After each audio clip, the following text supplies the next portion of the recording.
आप सभी का स्वागत है दी एआई आर्टिस्ट चैनल पर। आज के वीडियो में हम हिंदी साहित्य के इतिहास पर बात करेंगे।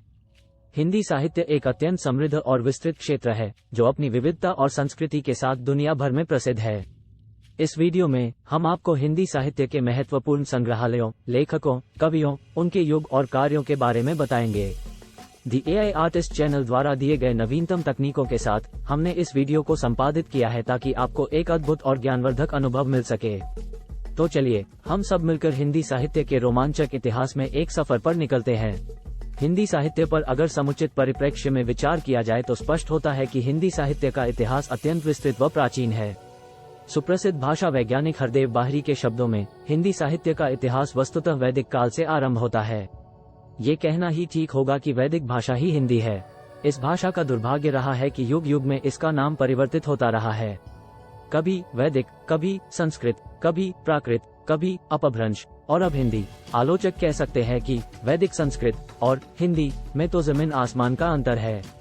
पर ध्यान देने योग्य है कि हिब्रू, रूसी, चीनी, जर्मन और तमिल आदि जिन भाषाओं को बहुत पुरानी बताया जाता है, उनके भी प्राचीन और वर्तमान रूपों में जमीन आसमान का अंतर है। पर लोगों ने उन भाषाओं के नाम नहीं बदले और उनके परिवर्तित स्वरूपों को प्राचीन, मध्यकालीन, आधुनिक आदि कहा गया, जबकि हिंदी के संदर्भ में प्रत्येक युग की भाषा का नया नाम रखा जाता रहा। 2. हिंदी भाषा के उद्भव और विकास के संबंध में प्रचलित धारणाओं पर विचार करते समय हमारे सामने हिंदी भाषा की उत्पत्ति का प्रश्न 10वीं शताब्दी के आसपास की प्राकृत भाषा तथा अपभ्रंश भाषाओं की ओर जाता है।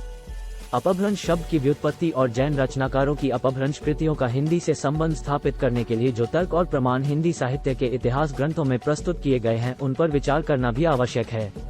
सामान्यतः प्राकृत की अंतिम अपभ्रंश अवस्था से ही हिंदी साहित्य का आविर्भाव स्वीकार किया जाता है। उस समय अपभ्रंश के कई रूप थे और उनमें 7वीं-8वीं शताब्दी से ही पद्य रचना प्रारंभ हो गई थी। साहित्य की दृष्टि से पद्यबद्ध जो रचनाएं मिलती है वे दोहा रूप में ही हैं और उनके विषय धर्म, नीति, उपदेश आदि प्रमुख हैं।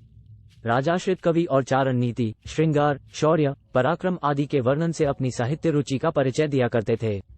ये रचना परंपरा आगे चलकर शौरसेनी अपभ्रंश या प्राकृताभास हिंदी में कई वर्षों तक चलती रही। पुरानी अपभ्रंश भाषा और बोलचाल की देशी भाषा का प्रयोग निरंतर बढ़ता गया।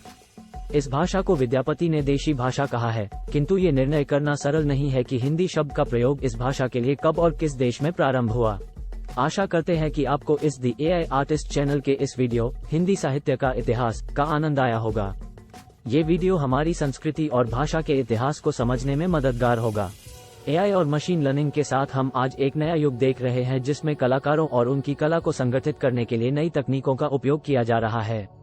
इससे हमें एक अद्भुत नया अनुभव मिलता है जहां रोबोट और कलाकार की जुड़ी हुई कला आपस में मिलती है। आइए एआई कलाकार चैनल के साथ जुड़े और नई तकनीकों के साथ अपनी कला को और अधिक संगठित बनाएं। धन्यवाद।